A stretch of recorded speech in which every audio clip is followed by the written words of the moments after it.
Hi, my name is Faith Haley, and I know that you are very busy parents for the most part and need to tend to your family. So I'd like to keep this webinar fairly short just for you.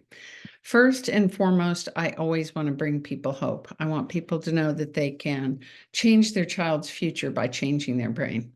I know that you're listening right now because you're looking for answers for your children. And as many of you know, I had a son who got me started down this road. He prayed, my husband and I prayed for answers as to why he struggled so much with reading, writing, coordination, speech, and more. He was very intelligent. He was good at math. He could build anything, but yet we'd been unable to find any answers to the questions that I now hear so often.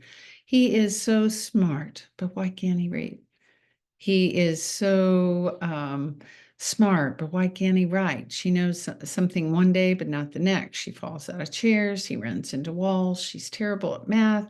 She doesn't want to wear clothes. Why is he still wetting the bed at 14? And the questions go on and on. I kept asking the experts who told me that my child had dyslexia and ADHD, but what do you do to change those things? And everyone said the same thing. You can't change it. You can't cure dyslexia, can't cure ADHD. And now they're even saying it's genetic, but thankfully I found out differently. After a friend told us it was most likely his brain that was the culprit, I had my son evaluated by a neurodevelopmentalist. They gave us a program that we worked on daily at home. And although I didn't understand why we were doing all these things, we diligently worked on the program every day and suddenly began seeing changes, wonderful changes. Changing his brain definitely changed his life, but it for certain changed mine. I was no longer interested in pursuing anything I had previously. I wanted to know everything there was about the brain, and I'm still learning, of course. You can't go to school to learn neurodevelopment, so I train under ICANN, the International Christian Association of Neurodevelopmentalists, and after spending many years in training and working for another company, I started my own company called A Brilliant Foundation. Now, nothing is more important than the foundation of anything that you're building. The building you're in right now is no better than the foundation that it sits on. The most important part of your home, your company, your relationships with others, it's the foundation. And the most important part of your child's brain is their foundation, their developmental foundation. Now, I want to tell you a story. I used to live in a house with a bad foundation, and no, that's not a picture of it. That house did have its moments of cuteness, but it was never that cute. But it did set up on pier and beam, and it leaned solidly to the east. We didn't want to repair it because we wanted to move it to another location, which we eventually did, and we built a new house on that side. But to live in that house was interesting, to say the least. The walls had sheetrock cracks, the doors and the windows and the cabinet doors didn't work the way they should have. It had a long list of symptoms because of its poor foundation, just like your children. If they have a poorly developed central nervous system, they will have symptoms called dyslexia, dysgraphia, sensory processing disorder, ADHD, ADD, the list goes on. You know the list. I'm not going to read everything, but this house is an example of information that a foundation company might give you about your home, explaining the symptoms of your poor foundation, your house's poor foundation. But you know what? If your children have a poor developmental foundation, then they're going to have a lot of symptoms too. All these labels that children are receiving these days are simply a long list of symptoms that a person with foundation issues have. If you can check so many boxes in the ADHD category, then your child's labeled ADHD. If they've got a long list of symptoms in the dyslexia category, then they're dyslexic. And the list does go on and is quite lengthy. The reason they have all those symptoms is because they're not on a good developmental foundation. And just like that house, they've got a long list of symptoms. If those symptoms no longer exist, then guess what? The label disappears. The day did come when we moved the house. We put it on a good, strong foundation under it. Guess what? No more symptoms. Doors and windows function properly. The cabinet doors and the bathroom doors, that was very important. There were no more sheetrock cracks. And what had changed? Just one thing, only the newly formed foundation. The house was still exactly the same one. So when I was doing a daily brain program with my son, and we were placing a strong developmental foundation in his brain, something that he had previously lacked.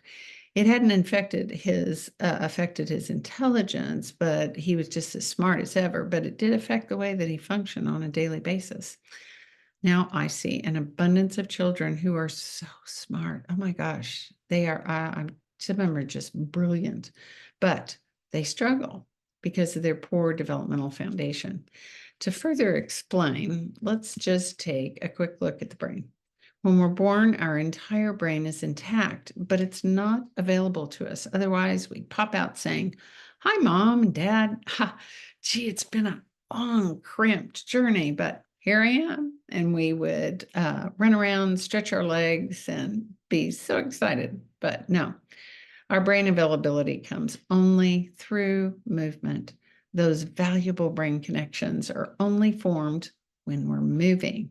So, when a baby's placed on their back all the time, swaddled, hung around mama and daddy's back, front and on the front or their back all day long, put in carriers, swings, various types of buckets and containers, then those brain connections, which translate into brain availability, cannot be formed. We were created to move and not be like an upside down turtle. When we move, the myelin sheath, that nice fatty stuff, is around the nerve pathways, making availability to that area possible.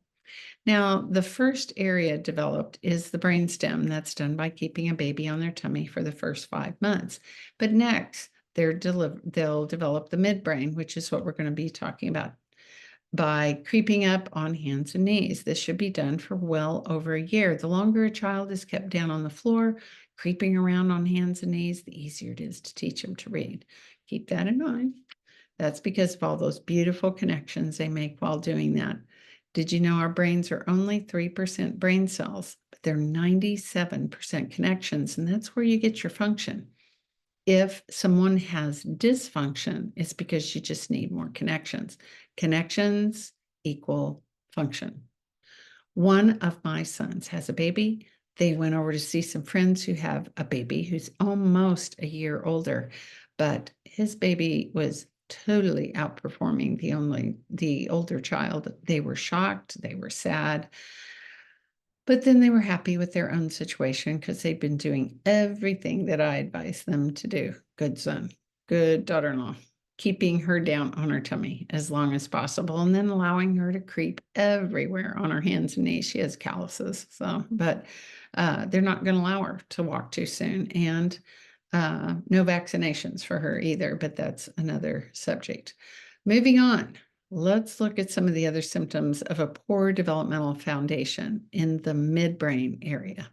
Now, the midbrain is responsible for balancing, regulating, and filtering everything. Changing plans or gears is difficult when the midbrain needs work.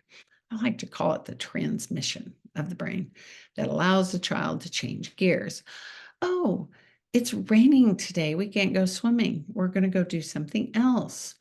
And that usually creates this big meltdown, but we should all be able to change gears easily. If not, then it's a midbrain issue. We give children the ability to accept change as easily as they breathe.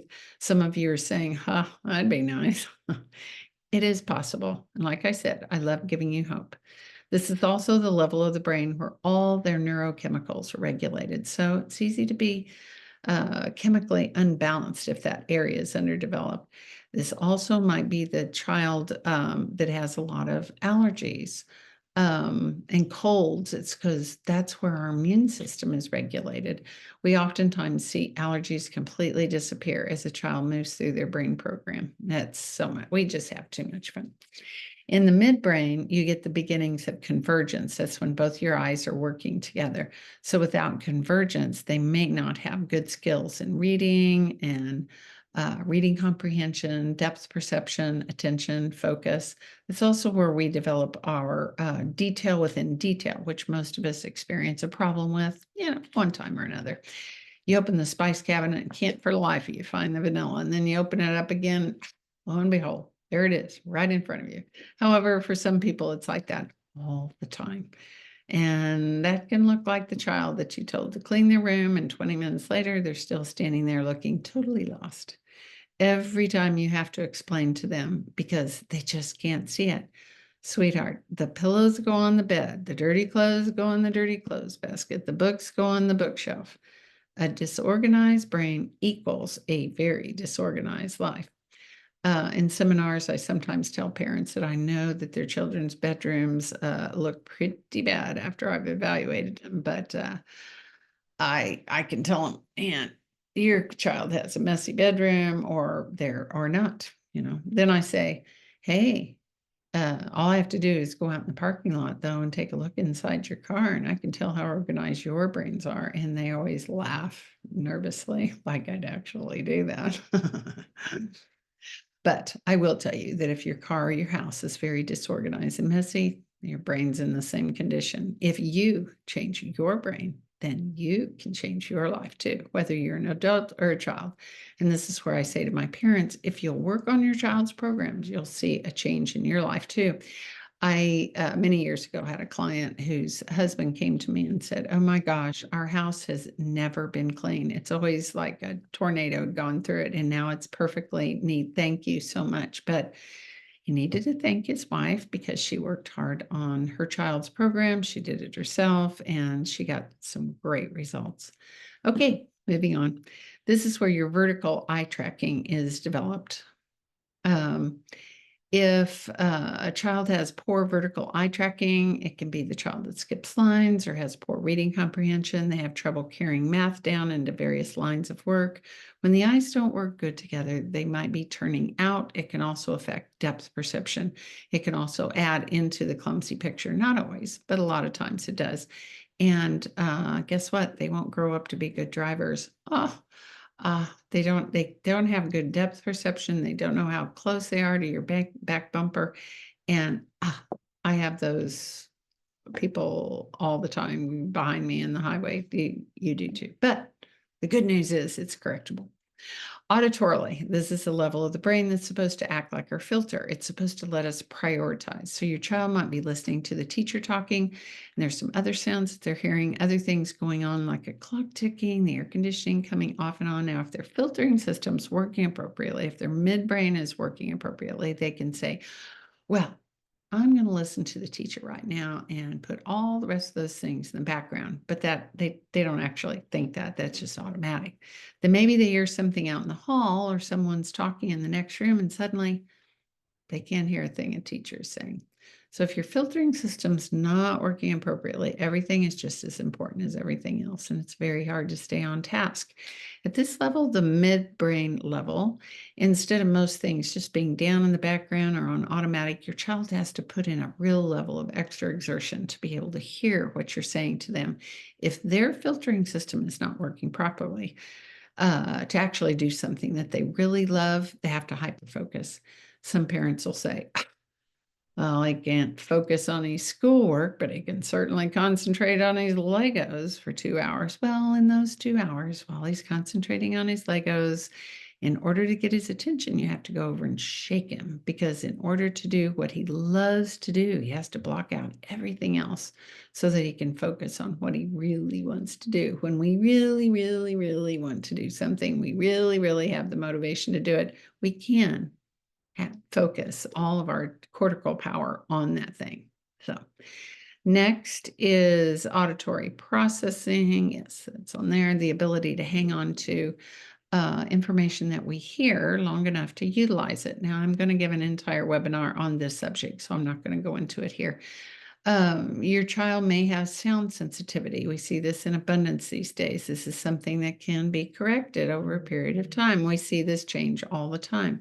Another child may be affected by tags and seams. We see a lot of children who cannot stand to wear clothes, or they don't like the seams in their socks. They don't like anything around their waist.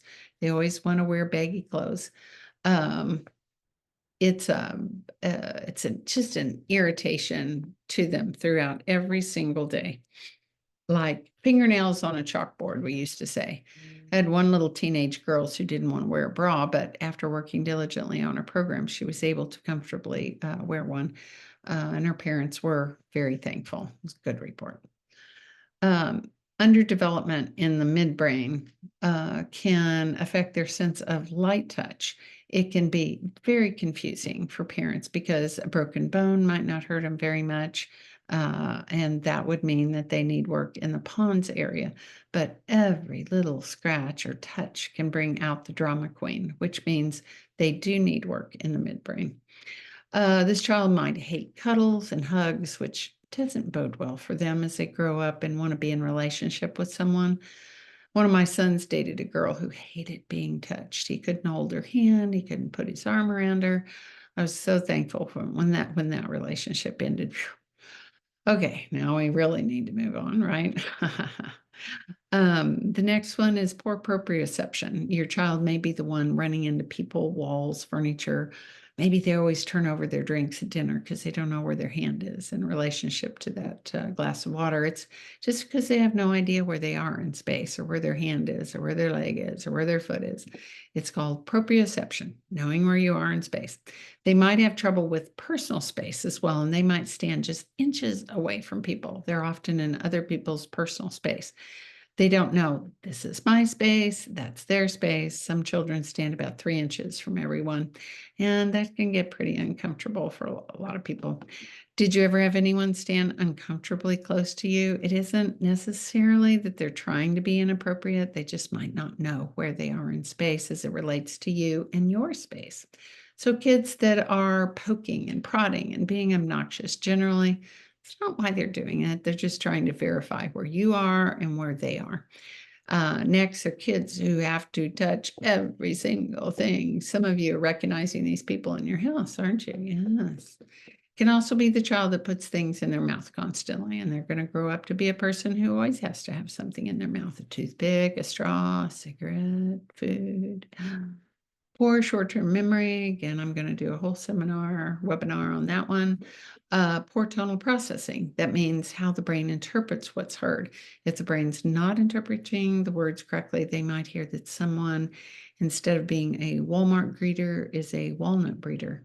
I had a friend who heard on the news that someone in New York had a lot of affairs, but not actually what he heard. He heard someone in New York had a lot of bears, and he was trying to figure out why somebody in New York would have a lot of bears. So but he didn't hear affairs. Anyway, I had a son with tonal processing issues, and instead of hearing, how long are you going to stay up? He heard, how long are you going to stand up?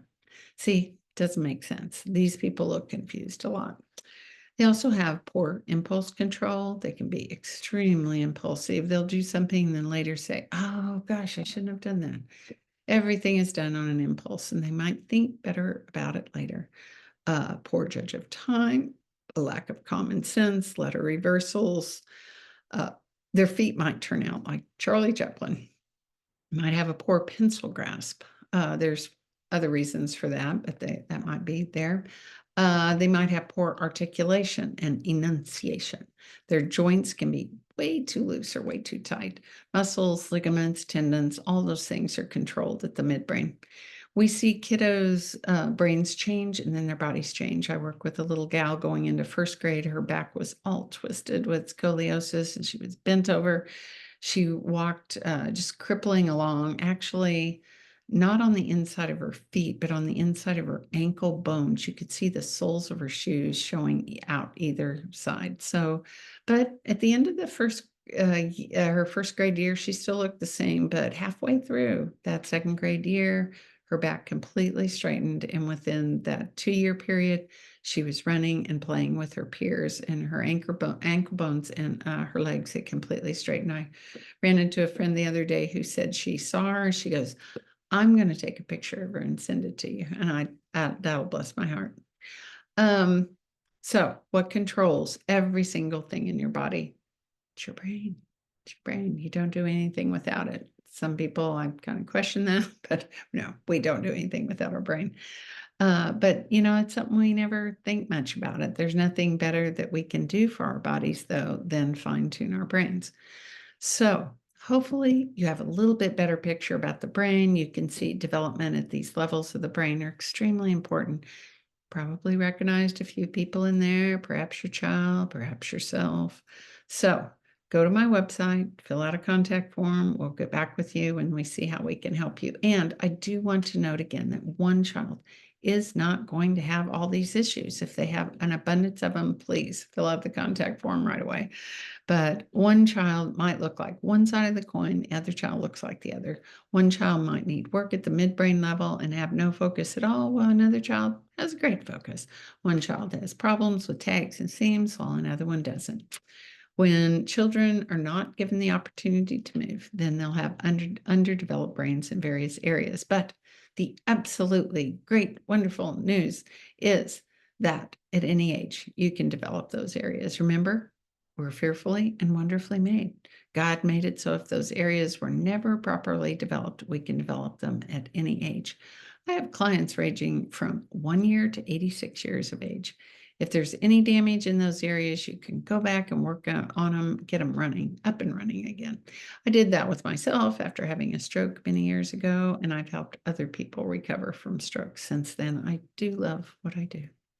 When children are placed on their backs at night and during the day, placed in carriers, things to hold them, keep them safe, they're being kept from completing their developmental steps and the development of those lower levels of the brain, the pons and the midbrain.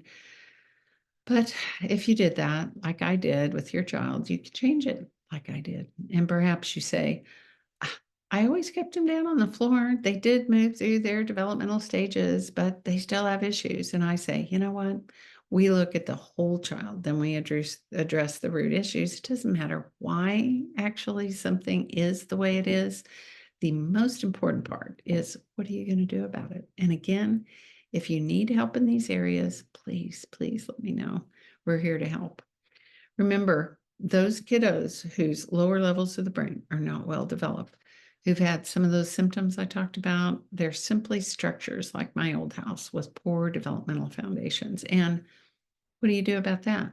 You work on a brain program designed especially for them, because at any age, we can develop those areas. We develop a profile telling you exactly what areas need work. We give you a program that develops those areas by laying down a road system upon which the information can travel smoothly. Everybody loves a nice, smooth highway, don't they? But nobody likes the process of one being created. So it gets messy. It takes time. It definitely takes money. But believe me, it is well worth the investment of both. Well, there's so much more I could share with you, but hopefully learning more about the midbrain will be enough for now. I want to leave you with an abundance of hope that by changing your child's brain, you can change their future. Thank you.